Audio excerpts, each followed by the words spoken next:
Welcome to கல்வி IAS academy YouTube channel.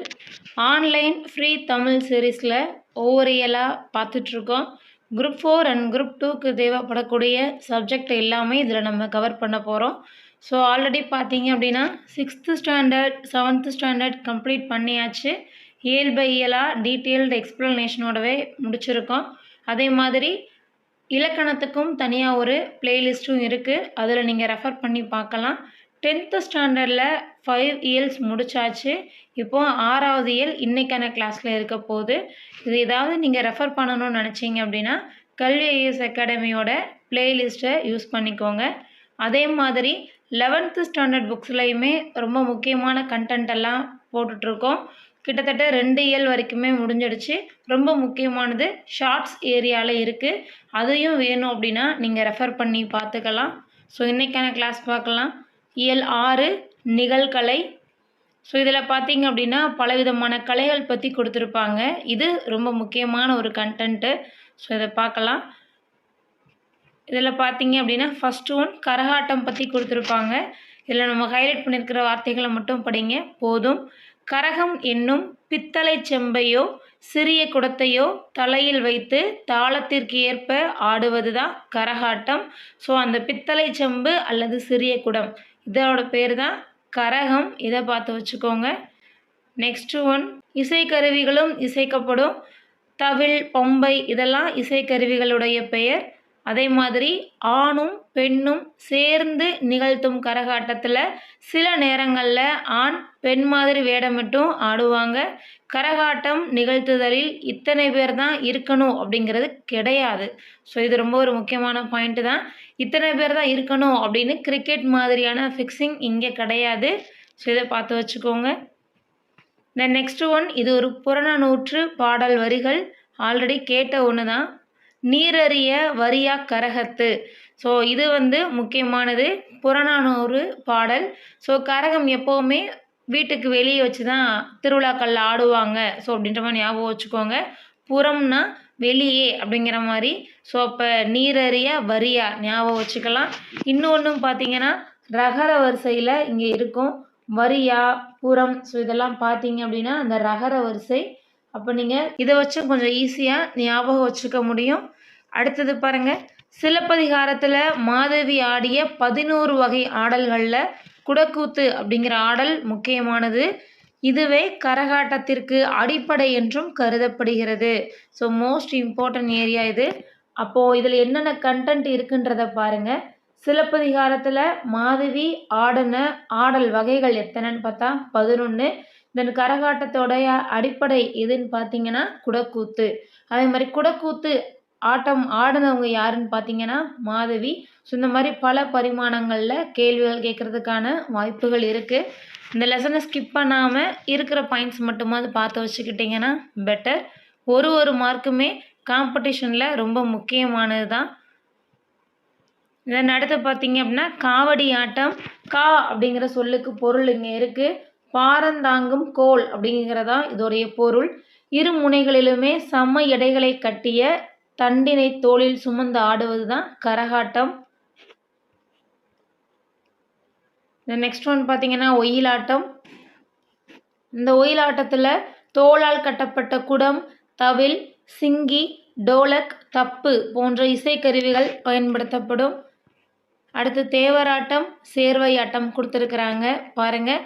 வானத்து தேவர்கள் ஆடிய ஆட்டம் தான் தேவராட்டம் அப்படின்னு சொல்லி சொல்கிறாங்க. இது ஆண்கள் மட்டுமே ஆடக்கூடிய ஆட்டம். ஸோ இந்த மாதிரி எங்கேயாவது வருது அப்படின்னா இதை கொஞ்சம் நோட் பண்ணி வச்சுக்கோங்க. ஆண்கள் மட்டுமே ஆடக்கூடிய ஆட்டம் தேவராட்டம். உரிமை அப்படின்னு சொல்லி இதை பொதுவாக சொல்லுவாங்க. தேவதுந்துபி தேவராட்டத்திற்குரிய இசைக்கருவி. தேவராட்டம், தேவதுந்துபி ஒரே மாதிரி ரைமிங்காக வர்றதுனால ஞாபகம் வச்சுக்கிறது ஈஸி. நெக்ஸ்ட் ஒன் பாருங்கள். 8 முதல் 13 கலைஞர்கள் கலந்து கொள்ள வேண்டும் என்பது பொதுவான மரபு. ஓகே. ஸோ இதில் எத்தனை பேருங்கிறது இங்கே இருக்குது. 8 to 13. நெக்ஸ்ட் பாருங்கள். தேவராட்டம் போன்றே ஆடப்பட்டு வருகின்ற கலை சேர்வை ஆட்டம். ஆட்டக்கலைஞர்கள் சேவை பலகை, சேமக்களம், ஜால்ரா ஆகிய இசைக்கருவிகளை இசைத்து கொண்டே ஆடுவாங்க. இதை தான் இசைச்சார்பு கலை அப்படின்னும் வழிபாட்டு கலை அப்படின்னும் சொல்கிறாங்க. நெக்ஸ்ட் பாருங்க, பொய்க்கால் குதிரையாட்டம் படத்திலேயே கொடுத்துருக்காங்க பாருங்க. போல செய்தல் பண்புகளை பின்பற்றி நிகழ்த்தி காட்டுவது தான் இந்த பொய்க்கால் குதிரையாட்டம். ஸோ பாருங்க, போல செய்தல் பொய்க்கால், இதுவும் ரைமிங்காக வரும், ஞாபகம் வைக்கிறது ஈஸி. நெக்ஸ்ட் ஒன் பாருங்க, அரசன் அரசி வேடமிட்டு ஆடப்படும் இவ்வாட்டம் புரவியாட்டம், புரவி நாட்டியம் என்ற பெயர்களிலும் அழைக்கப்படுகிறது.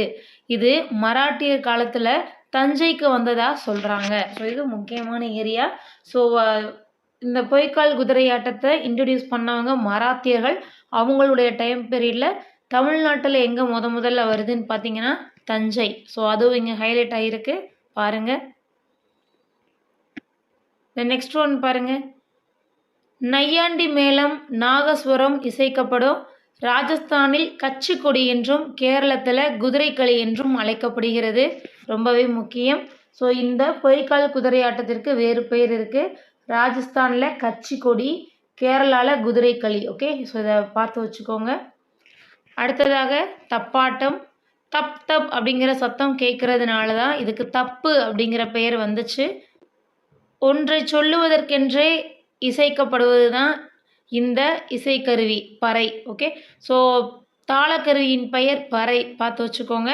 தொல்காப்பியம் குறிப்பிடும் கருப்பொருள்களில் ஒன்றாக பறை இடம் பெறுகிறது. தென் புலியாட்டம் கொடுத்துருக்குறாங்க. தமிழ் மக்களின் வீரத்தை சொல்லும் கலையாக திகழ்வது புலியாட்டம். படத்தில் இருக்கு பாருங்க புலியாட்டம். நெக்ஸ்ட் ஒன், யார் இவர் அப்படிங்கிற ஒரு டூயினோ பாக்ஸ் கொடுத்துருக்குறாங்க. தெருக்கூத்தை தமிழ் கலையின் முக்கிய அடையாளமாக்குனவர் தான் இவர். நாடக கலையை மீட்டெடுப்பது தான் இவருடைய குறிக்கோளாகவும் இருந்திருக்குது. அதே மாதிரி நாடக முறையான கூத்துக்கலையின் ஒப்பனை முறை, கதை சொல்லும் முறைகள், தமிழ்நாட்டின் வழி நாடக முறையான கூத்துக்கலையின் ஒப்பனை முறை, கதை சொல்லும் முறைகளையும் எடுத்துக்கொண்டு புதுவிதமான நாடகங்களை உருவாக்கியிருக்கிறார் இவர். அதே நேரத்தில் நாடகத்தில் பயன்படுத்தக்கூடிய நேரடி இசை முறைகளையும் அறிமுகம் செஞ்சிருக்கிறாரு. இவரின் நாடகங்கள் பெரும்பாலும் சமூக அரசியல் மாற்றங்களை பற்றி தான் பேசுது. இந்தியாவில் மட்டும் இல்லாமல் உலகத்தின் பல்வேறு நகரங்களிலும் இவருடைய நாடகங்கள் நடத்தப்படுது. இந்திய அரசின் தாமரை திரு விருதையும் தமிழ்நாடு அரசினுடைய கலைமாமணி விருதையும் தான் இவர் வாங்கியிருக்கிறாரு. இவருடைய பெயர் நா.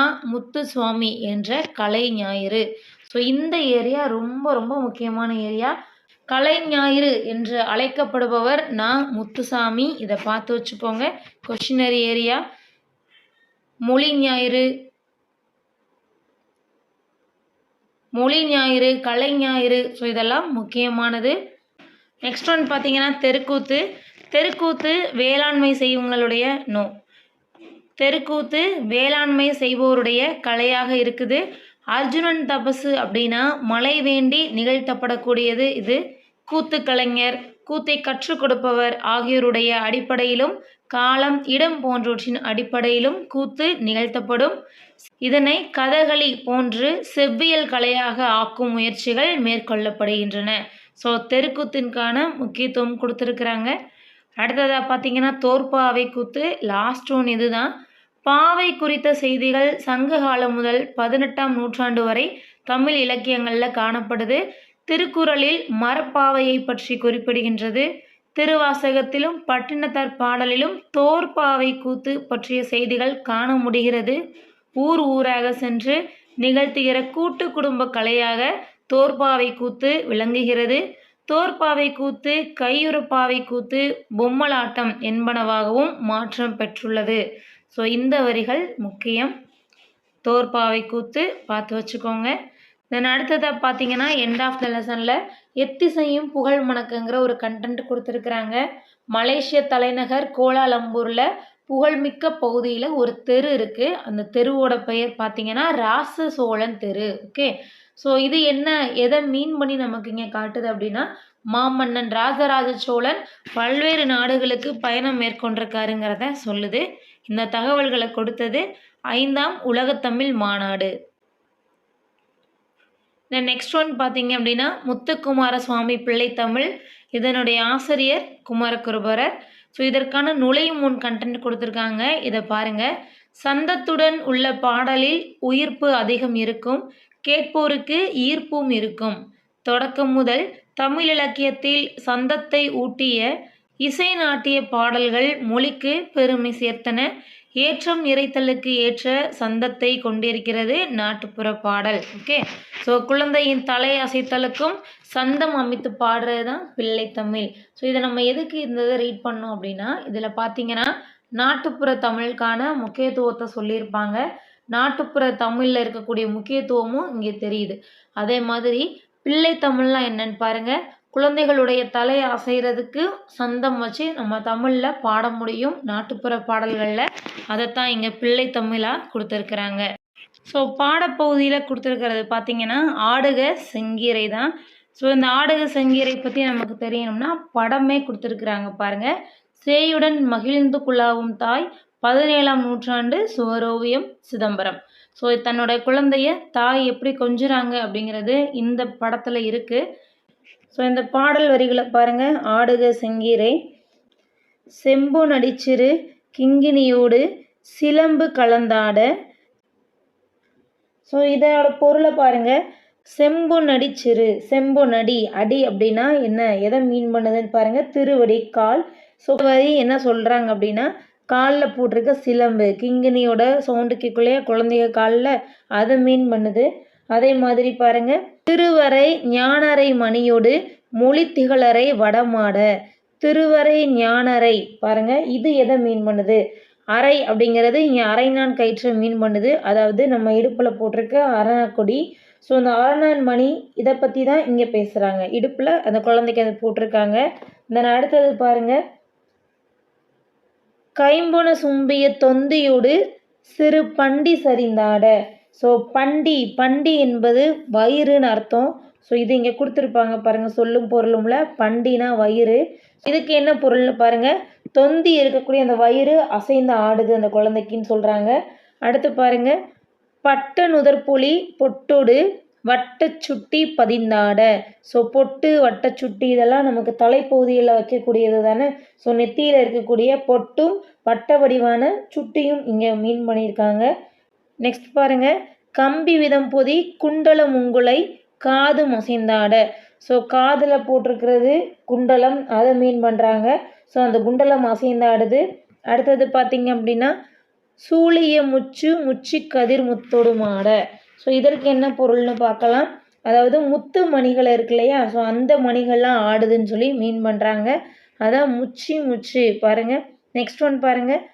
வம்பவளத்திரு மேனியும் ஆடிட ஆடுக செங்கீரை, ஆதி வைத்தியநாதபுரி குகன் ஆடுக செங்கீரை. ஸோ இந்த இடத்துல குகன் அப்படிங்கிறது யாரை மீன் பண்ணுதுன்னா முருகப்பெருமானை மீன் பண்ணுது. ஸோ இதுதான் இந்த பாடலுடைய பொருள். ஸோ அப்போ முருகப்பெருமானை சித்தரித்து சொல்லியிருக்கிறாங்க. இதுக்காக தான் நம்ம இந்த வரிகளை பார்த்தோம். நம்ம டேரெக்டாக அப்படியே போனோம்னா நிற்காது.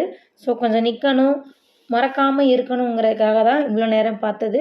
ஸோ ஆடுக செங்கீரையில் சொல்லக்கூடிய கடவுள் முருகப்பெருமான். ஸோ முருகப்பெருமானை தான் இவ்வளோ தூரம் பேசுகிறாங்க. அவருடைய சிலம்பு, காலில் போட்டிருக்கிற அந்த சிலம்பை மீன் பண்ணுறாங்க. இடுப்பில் போட்டிருக்க அருணாக்கயிறை மீன் பண்ணுறாங்க.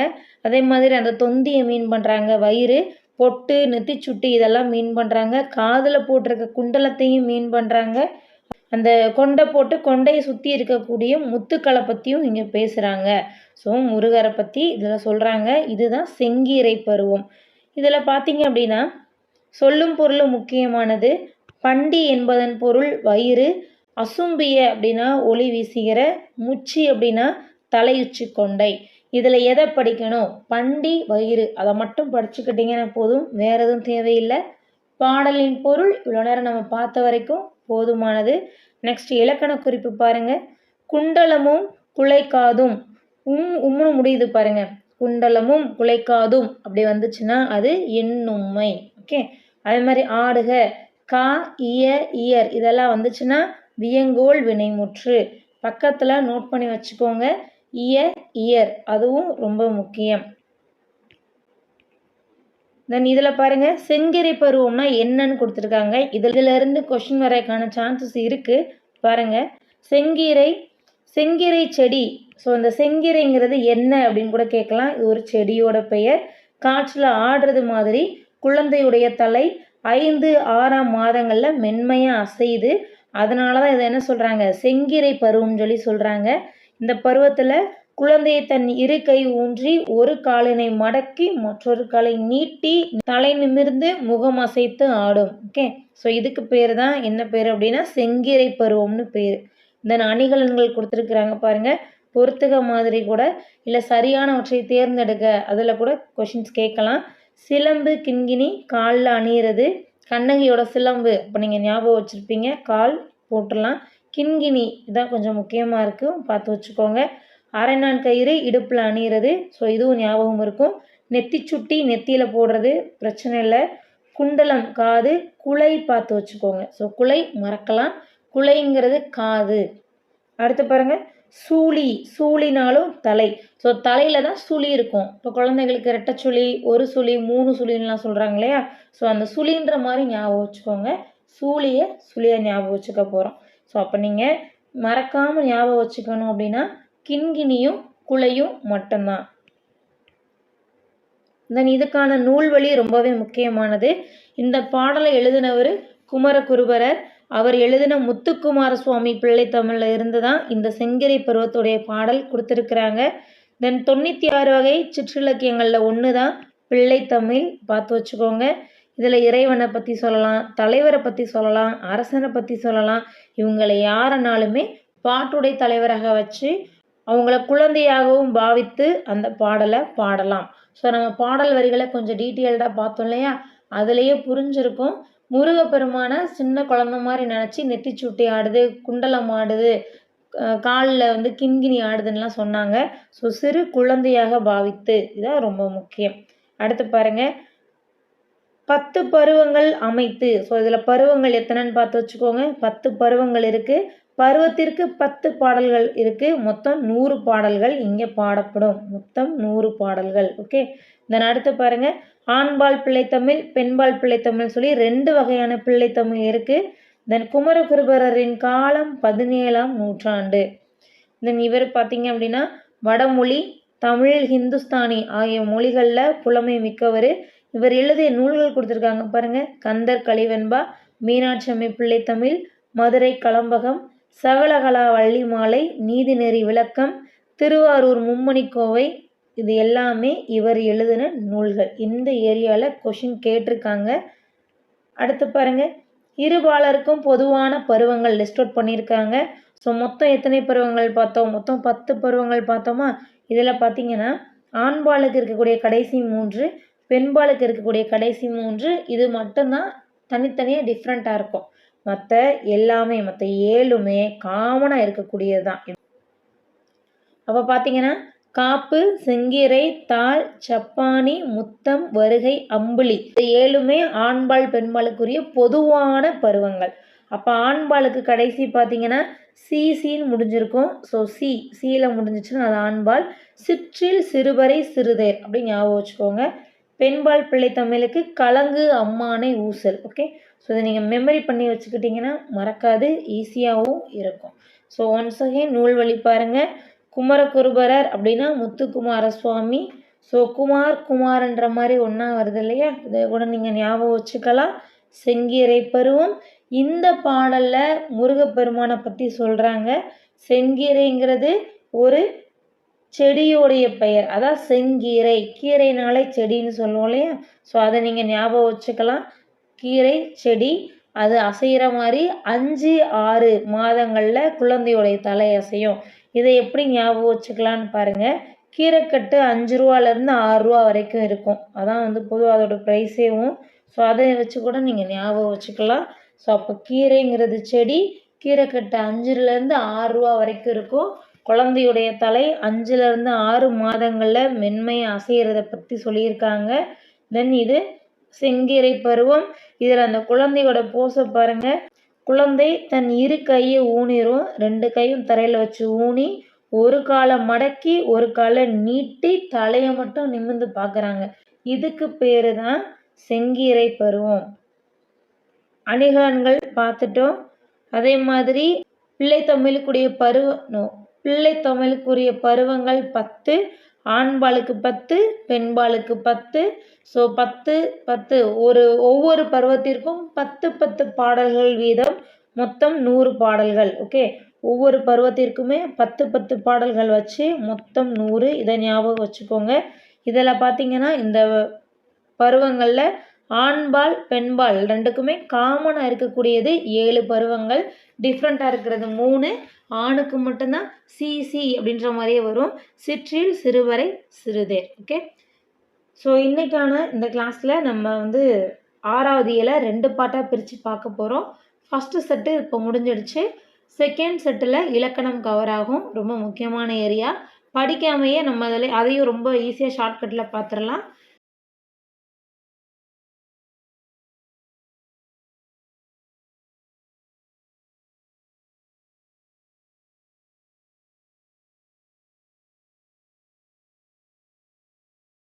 So thank you and thanks for watching.